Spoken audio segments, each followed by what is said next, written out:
வீட்ல இருக்கிறவங்களுக்கெல்லாம் அம்மாவை இங்க மறைச்சு வச்சிருக்கிற விஷயம் தெரிஞ்சா என்ன ஆகும்? ஐலி, ரவிய சமாளிக்கிறதுல ஒரு விஷயமே இல்ல. அந்த ஆளு என்ன சொன்னாலும் இந்த வீட்ல இருக்கிறவங்க அதை பெருசா கண்டுக்கவே மாட்டாங்க. அதுவும் இதுக்கப்புறம் கண்டிப்பா கண்டுக்கவே மாட்டாங்க. Cool cool, relax. சும்மா டென்ஷன் ஆயிட்டு. சரிம்மா, நான் தப்பு பண்ணிட்டேன், என்ன மன்னிச்சிரு. இனிமே நான் இப்படி பண்ண மாட்டேன், போதுமா? சாரி எல்லாம் கேட்க தேவையில்ல, கேர்ஃபுல்லா இருக்கணும் தான் சொல்றேன். இருந்தாலும் இப்படி தப்பு பண்ணதுக்காக நீ என்ன கட்டிப்பிடி பண்ணா நான் தினமும் கூட தப்பு பண்ணுவேன். என்ன சொன்னீங்க? நீ என்ன கட்டி பிடிக்கிறதா இருந்தா நான் திரும்ப தப்பு பண்ணுவேன்னு சொன்னேன். என்ன பேசுறீங்க நீங்க? இதெல்லாம் சரியில்லை சிவா, தயவு செஞ்சு இப்படி எல்லாம் பேசாதீங்க. இங்க பாரு, நான் பேசதான் செய்வேன், நீ ஏன் என்ன பேசக்கூடாதுன்னு சொல்ற?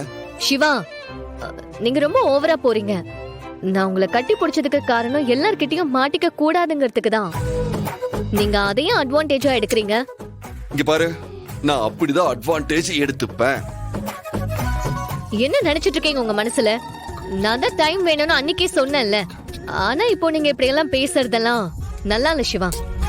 அன்னைக்கு நீ சொன்னதை நான் ஏத்துக்கிறேன், நான் முடியாதுன்னு சொல்லவே இல்லையே.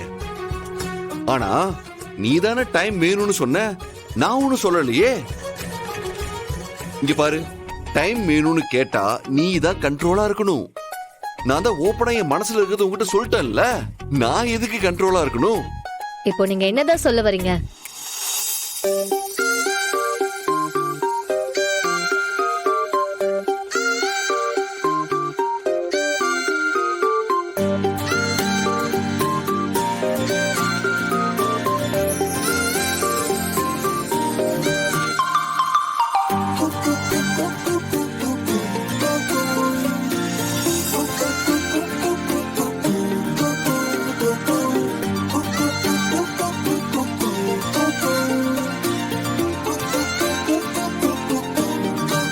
ஐலி, நான் முடிவு பண்ணிட்டேன், இனிமே நான் ஏன் இஷ்டத்துக்கு தான் இருப்பேன்.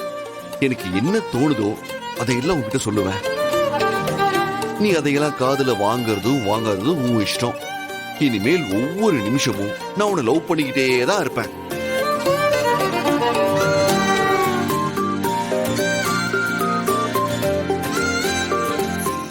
ஹலோ, என்ன? அப்போ ஏதோ உங்க வருங்கால பொண்டாட்டிக்கு துரோகம் பண்ணக்கூடாது அப்படி இப்படின்னு சொன்னீங்க. இப்போ என்ன லவ் பண்றேன்னு சொல்றீங்க?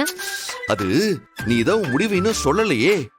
ஒருவேளை நான் எதிர்பார்க்கிற முடிவு நீ சொல்லலனா